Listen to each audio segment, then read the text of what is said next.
Hello friends, அனைவருக்கும் வணக்கம். இதில் நம்ம என்ன பார்க்க போகிறோம் அப்படின்னா, டெஸ்ட்டு 12க்கான அப்டேட் இந்த வீடியோவில் பார்க்கலாம். ஸோ டெஸ்ட் 11 நிறைய பேர் நல்லா பண்ணியிருப்பீங்க அப்படின்னு நம்புகிறேன். ஸோ டெஸ்ட்டு 12ல் நம்ம என்னென்னலாம் கவர் பண்ண போகிறோம் அப்படின்னு பார்க்கும்போது, டெஸ்ட்டோட டேட்டு 5ஆம் தேதி வச்சுக்கலாம், ஓகேவா? ஏன்னா 10th புக்கு இருக்குது இல்லையா? ஸோ 10th கொஞ்சம் பெரிய புக்கு தான். ஸோ அதனால் ஒரு நாள் தள்ளி வச்சுக்கலாம். 5ஆம் தேதி மார்ச் 5 வச்சுக்கலாம். ஸோ அதே மாதிரி என்னென்னலாம் கவர் பண்ண போகிறோம் அப்படின்னா, 10th புக்கு, ஓகேவா? 10th ஓல்டு தமிழ் புக்கு ரொம்ப முக்கியமானது, ஓகேவா? 10th புக்கு ஓல்டு புக்கும் சரி, 10th புக்கு நியூ புக்கும் சரி.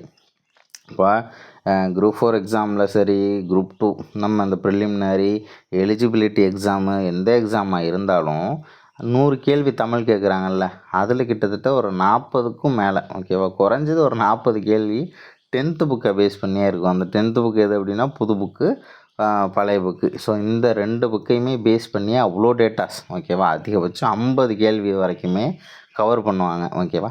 அந்த 50 கேள்வியுமே நீங்கள் விடவே கூடாது. 2 புக்கில் 50 மார்க் கிடைக்கிதுன்னா இவ்வளோ பெரிய விஷயம் சும்மா கிடச்சிருமா? சயின்ஸில் ஏதோ ஒரு பாடம் படிக்கிறோம், இல்லை வேறு ஏதோ ஒரு சப்ஜெக்டில் கூட இன்னொரு பாடம், கரண்ட் அஃபேர்ஸ் ஏதோ விழுந்து படிக்கிறோம், அதை கேட்கணுன்னு கட்டாயம் கிடையாது. ஆனால் இந்த புக்லேருந்து தான் கேட்கணும். ஒரு 2லேருந்து 3 கொஷின் வெளியில் போனாலும் இந்த புக்லேருந்து தான் பேலன்ஸ் உள்ள கொஸ்டின் வரும் அப்படின்றது எழுதப்படாத விதி. அதனால் 10th புக்கை எந்த அளவுக்கு 100%க்கும் மேலே அவ்வளவு தெளிவுக்காக சொல்கிறேன், அந்தளவுக்கு தெளிவாக படிக்க முடியுமோ அந்தளவு தெளிவாக படிக்க வேண்டிய புத்தகம் தான் அந்த 10th, ஓகேவா? அது ஓல்டு புக்காக இருந்தாலும் சரி தான், நியூ புக்காக இருந்தாலும் சரி தான். அதனால் 10th old book syllabus wise நல்லா கம்ப்ளீட் பண்ணுங்கள்.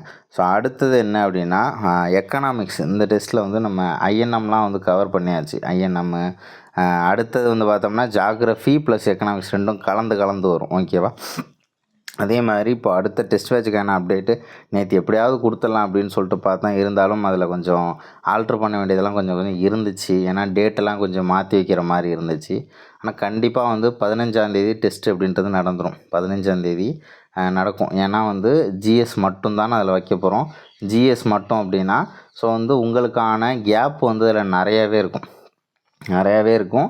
எப்படி சொல்கிறது, இது ஒரு டெஸ்ட்டுக்காக நம்ம படிக்கிறோமே, அவசரமாக படிக்கிறோமே அப்படின்றது இருக்காது. இதில் ஜிஎஸ் மொத்தத்தில் ஜிஎஸ்சில் நமக்கு மார்க் அப்படின்றது வேணும். ஸோ அந்த ஒரு கோணத்தில் தான் இருக்கும். அதே மாதிரி ஜிஎஸ் படிக்கிறதுக்கு எல்லாருமே எதிர்பார்க்குற ஒரு விஷயம் என்ன தெரியுமா?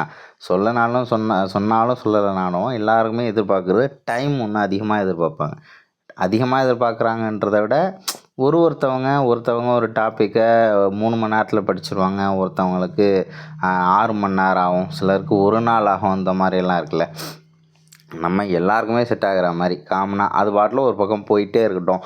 ஆனால் மொத்தத்தில் எக்ஸாமுக்கு முன்னாடியே முடிச்சிடணும் அப்படின்ற ஒரு தாட்டு தான், ஓகேவா? அதனால் ரொம்ப ஸ்ட்ரெஸ் ஃப்ரீயாக இருக்கக்கூடிய ஒரு டெஸ்ட் பேட்சை தான் அது ரெடி பண்ணணும் அப்படின்னு தான் அது பிளானுக்காக வச்சுருந்தேன். ஸோ அதில் டேட்டெல்லாம் நான் கொஞ்சம் மாற்றி வைக்கணும். ஸோ அதனால் அந்த அப்டேட் வந்து இன்னும் வந்து இன்றைக்கி கண்டிப்பாக வரும். இன்றைக்கி அப்படி இல்லைன்னா நாளைக்கு கண்டிப்பாக கொடுத்துருவேன். ஏன்னா நான் வந்து கடமைக்குன்னு கொடுக்கக்கூடாதுல்ல. ஸோ அதில் வந்து நான் கொஞ்சம் சேஞ்சஸ்லாம் பண்ணி கிளியராக அவங்களுக்கு வந்து நான் கொடுத்துட்றேன். இந்த டெஸ்ட்டில் 11th எக்கனாமிக்ஸ் இந்திய பொருளாதாரத்தின் இயல்புகள் அப்படிங்கிற ஒரு பாடம், ஓகேவா? இந்திய பொருளாதாரம் அப்படின்னு ஒரு பாடம் இருக்கு இல்லையா 11th எக்கனாமிக்ஸில், அதாவது இந்திய பொருளாதாரம் 11th. ஸோ அடுத்தது என்னென்னா 5ஆண்டு திட்ட மாதிரிகள், திட்டக்குழு மற்றும் நிதி ஆயோக், அப்புறம் வருவாய் ஆதாரங்கள், இந்திய ரிசர்வ் வங்கி. ஸோ இந்த டெஸ்ட்டில் வந்து நம்ம எந்தெந்த யூனிட்டை கவர் பண்ணலாம் அப்படின்னா, இந்திய பொருளாதாரம் அப்படிங்கிற பாடத்தை முடிச்சிடலாம். இந்திய பொருளாதாரம் அப்படின்ற பாடத்தை நம்ம ஈஸியாக முடிச்சிடலாம். அதே மாதிரி இந்திய பொருளாதாரம் விடுதலைக்கு முன்னரும் பின்னரும் அப்படின்னு ஒரு பாடம் கொடுத்துருப்பாங்க. ஸோ அதுக்குள்ளே வந்து நமக்கு 5ஆண்டு திட்டங்கள், நிதி ஆயோக்கு, ஸோ இதெல்லாம் வந்து கவர் ஆகும். 5ஆண்டு திட்டங்கள், திட்டக்குழு, நிதி ஆயோக்கு, ஸோ இதெல்லாம் அந்த யூனிட்டில் கவர் ஆகிடும். அதே மாதிரி இன்னொன்று வருவாய் ஆதாரங்கள்னு ஒன்று இருக்குல்ல, வருவாய் ஆதாரங்கள், இந்திய ரிசர்வ் வங்கி. ஏன்னா பேங்கிங் சிஸ்டத்தை பொறுத்தவரை இன்னுமே பேங்கிங் அப்படிங்கிற ஒரு டாப்பிக்லேருந்து நமக்கு கொஸ்டின்ஸ் வந்து கேட்டுக்கிட்டு தான் இருக்காங்க, ஓகேவா? அதுவும் வந்து எந்த அளவுக்கு கஷ்டமாக கேட்குறாங்க அப்படின்னு பார்த்தோம்னா சிம்பிளாக தான் கேட்டு போயிடுவாங்க. ரொம்ப கஷ்டமாலாம் கேட்க மாட்டாங்க. வாட் இஸ் வாட், ஓகேவா? இப்போ ரிசர்வ் பேங்க் ஆஃப் இந்தியா அப்படின்னா என்ன, ஸோ அதே மாதிரி வந்து நிறைய டேட்டாஸ் இருக்கும் அதில். அப்படி கேட்கணும், இந்த டாப்பிக்லேருந்து எல்லாரையும் வச்சு செய்யணும் அப்படின்னு நினச்சாங்கன்னா தரமாகவே வச்சு செய்யலாம். ஆனால் வந்து அந்த அளவுக்குலாம் வச்சு செய்ய மாட்டாங்க. அதுக்குன்னு பயந்துக்கிட்டு அந்த பாடத்தை நீங்கள் படிக்காமல் விட்டுறக்கூடாது. வங்கியியல் அப்படிங்கிற பாடம் ரொம்ப முக்கியமானது. வாட் இஸ் வாட் டேட்டாவே அவ்வளோ டேட்டாஸ் இருக்கும். ஓகேவா? அதில் ஒரு பார்ட்டு நான் அப்லோட் பண்ணிட்டேன். இன்னொரு பார்ட்டையும் கண்டிப்பாக டெஸ்ட்டுக்கு முன்னாடி அப்லோட் பண்ணிடுறேன். அதுக்கு முன்னாடி இந்த இந்திய பொருளாதாரம் விடுதலைக்கு முன்னரும் பின்னரும். ஓகேவா? ஸோ இந்த 2 பாடமே ரொம்ப முக்கியமானது. எந்த அளவுக்கு முக்கியம் அப்படின்னா எக்கனாமிக்ஸே இங்கே தான் இருக்குது. 11th. ஓகேவா? 11th தான் எக்கனாமிக்ஸு ப்ளஸ் 12th ஒரு 3-4 யூனிட் இருக்குது. இவ்வளோ தான் எக்கனாமிக்ஸு. ஸோ இதை தாண்டி நம்ம டிஎன்பிஎஸ்சியில் எப்படி கேட்குறாங்கன்னா, ஸோ கரண்ட் அஃபேர்ஸ் ரிலேட்டடாக கேட்குறாங்க. அதுக்கு வந்து நம்ம கடைசியில் வந்து என்ன பண்ணலாம், அதுக்கு வந்து நம்ம தேவையான தகவலை வந்து எடுத்துக்கலாம். கரண்ட் அஃபேரையும் ஒரு பக்கம் படிச்சுட்டே இருங்க. ஸோ டெஸ்ட் பேட்சில் கரண்ட் அஃபேர்ஸ் ரிலேட்டடாக எப்படி கொடுக்கலாம் அப்படின்றது யோசிச்சுட்டு இருக்கிறதுனால தான் எனக்கு கொஞ்சம் டைம் ஆகுது. ஓகேவா? ஸோ இந்த டெஸ்ட்டுக்கு நம்ம என்னென்ன பார்க்க போகிறோம் அப்படின்னா 10th ஓல்டு புக்கு தமிழ், அதே மாதிரி எக்கனாமிக்ஸை பொறுத்தவரை இந்திய பொருளாதாரம் 11வது புத்தகம், இந்திய பொருளாதாரம் விடுதலைக்கு முன்னரும் பின்னரும் 11வது புத்தகம், வங்கியியல் 12வது புத்தகம். ஓகேவா? ஸோ இந்த 3 பாடம் அப்படிங்கிறது ரொம்ப முக்கியமான பாடம். தயவு செஞ்சு இதை கிளியராக படிச்சுட்டு வாங்க.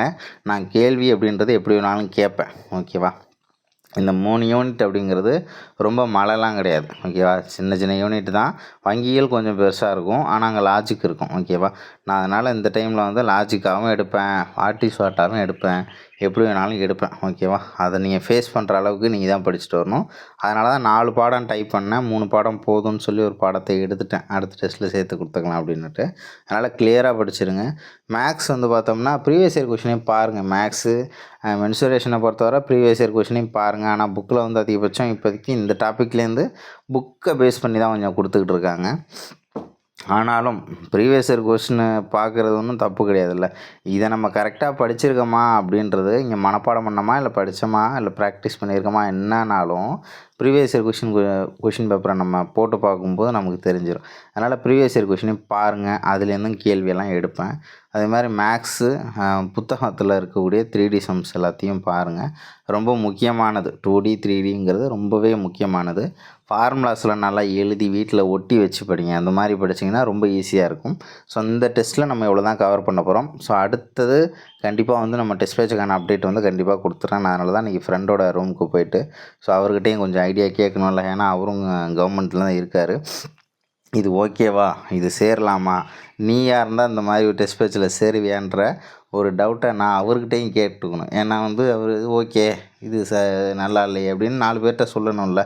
பாஸ் பண்ணவங்க 4 பேர்ட்டையும் கேட்கணும். ஸோ அதெல்லாம் கேட்டுட்டு தான் நான் வந்து உங்களுக்கு கண்டிப்பாக அப்டேட்டை கொடுத்துருவேன். ஆனால் எக்ஸாமுக்கு முன்னாடி ஃப்ரீயாக முடிச்சிடலாம். ஒன்றுமே பிரச்சனை இல்லாமல் அழகாக முடிக்கலாம். எதுக்குமே கவலைப்படாதீங்க. ஈஸியாக பாஸ் பண்ணலாம். நாள் வந்து கம்மியாக இருக்குங்கிறது கிடையாது.